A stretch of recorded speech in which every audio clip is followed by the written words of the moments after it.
Roberta Messina. I'm a headache specialist at Sara Fere Hospital in Milan, Italy. And it's my pleasure to be here with Francesca Puledda. She is a headache specialist at King's College London in London, UK. And I'm also here with Irene de Boer.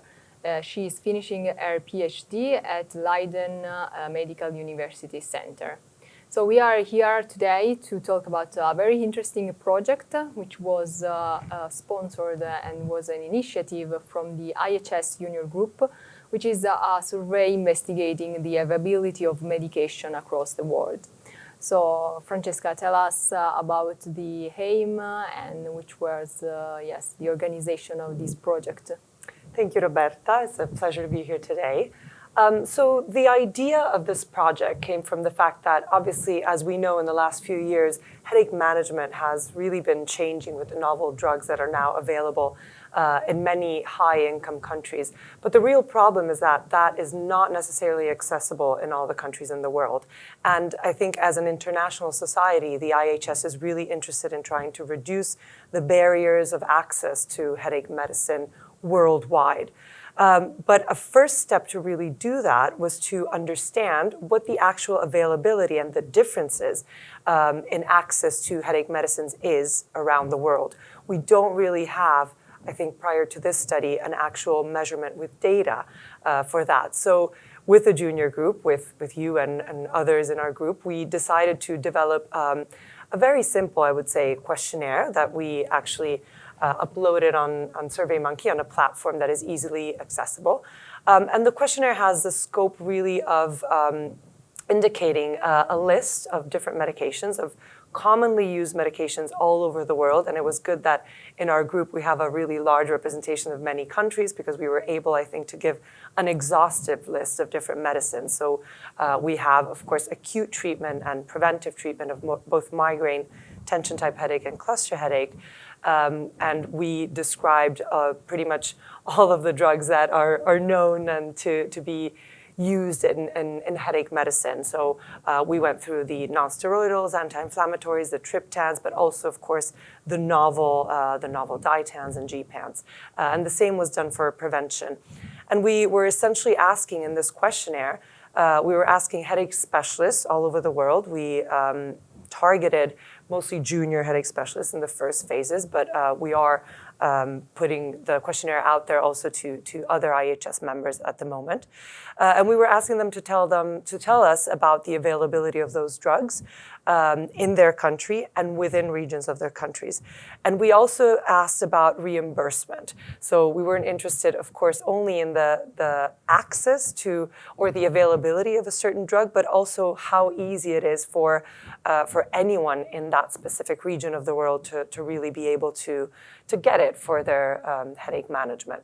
And so it was essentially an observational study, and it's currently ongoing, and we've collected already a lot of data, and I think Irene can tell us a little bit about that, but it's still a work in progress. Thank you, Francesca. So Irene, can you tell us a little bit about which are the results so far? Of course, I'm also very thankful to be here today. And just before I start with the results, I just want to add on what Francesca already explained very clearly, is that one of the strengths of the study is really that we don't just ask, is it available in your country? But we really ask, is it available in the whole of the country?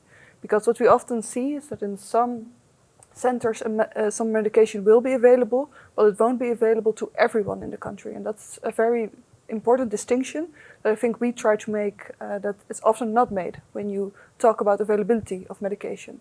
So I just want to add that on that point. And concerning the results, as we already mentioned, we are still ongoing. We're still trying to get as many people to take the survey as possible because we really want global to have all the countries involved.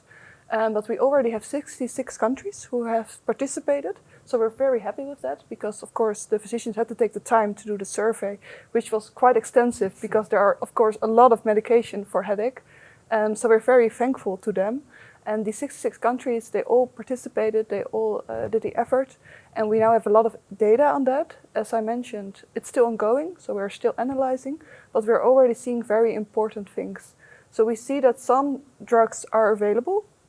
They appear to be available in almost all countries. But there are also a lot of drugs, especially the new ones, which are only available in quite a few countries. So this is a really important finding. But even though some of the older drugs, which are already on the market for quite some time, some of these are not available in all countries. So this is also an important finding, because when we do guidelines, which is of course very important, guidelines, especially guidelines that can be done by all countries, because it can be quite challenging to treat headache, we have to take into consideration that some of the things that we are recommending might actually be very difficult in some countries. So this is also one of the reasons that I think it's very important that this study is done, and that we are now analyzing the results, but also that we get as much participation as possible, so that we are still trying to up our numbers so that all the countries are participating. Thank you very much. So, and this is, I'm going to ask both you. So, what are the conclusion we can, finalize based on the results we have so far, and which are the future steps we still need to do? I think one of those future steps, if I can go first, is of course that we're still trying to get as many people to participate as possible. Already we have a lot of interest, so there are already a lot of countries that already said, oh, I also want to participate, so that's really promising. But we are still trying to go globally, so we are still going further. And one of the important things that were shown by our survey already is that there's a lot of difference in the countries. And what this means is that there's probably an international effort needed to come to the same level. So we need to try to use our contacts and our international contacts to be able to get the headache care that we want in all countries available. Yes, I completely agree with Irene. And I think we have maybe a short-term outcome and future steps, and a medium-term and a long-term. In the short term, we need to add more data, and hopefully this Congress will be the occasion for a lot of people to get involved in our survey, because we really want representation from all the countries. And we need to analyze all of that data, which is a lot of work, of course. But in the medium term, as Irene was saying, I think we need to use this data to really consider that any kind of guideline, particularly if it comes from an international society like the IHS, it needs to consider these differences, and it needs to be adaptable to the different availability that different countries have. So I think this information needs to be used to that end, to improve treatment, at least in the time where we don't have access to this medication, or where many people in the world don't.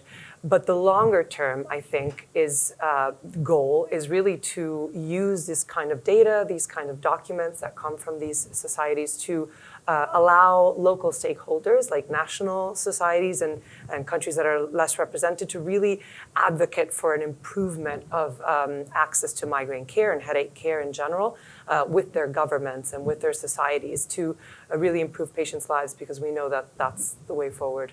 And that will be so much easier once the data is there, because then you have something to go back to. You can compare, you can show what's happening in the rest of the world. So I really think that this is the first step that can help us get there. Yeah, absolutely agree. So thank you, Francesca, and thank you, Irene, to be here. And please, everyone, fill in the questionnaire and help us with this study. Thank you. Thank you. Thank you. Thank you, Roberta. Thank you, Irene. Thank you.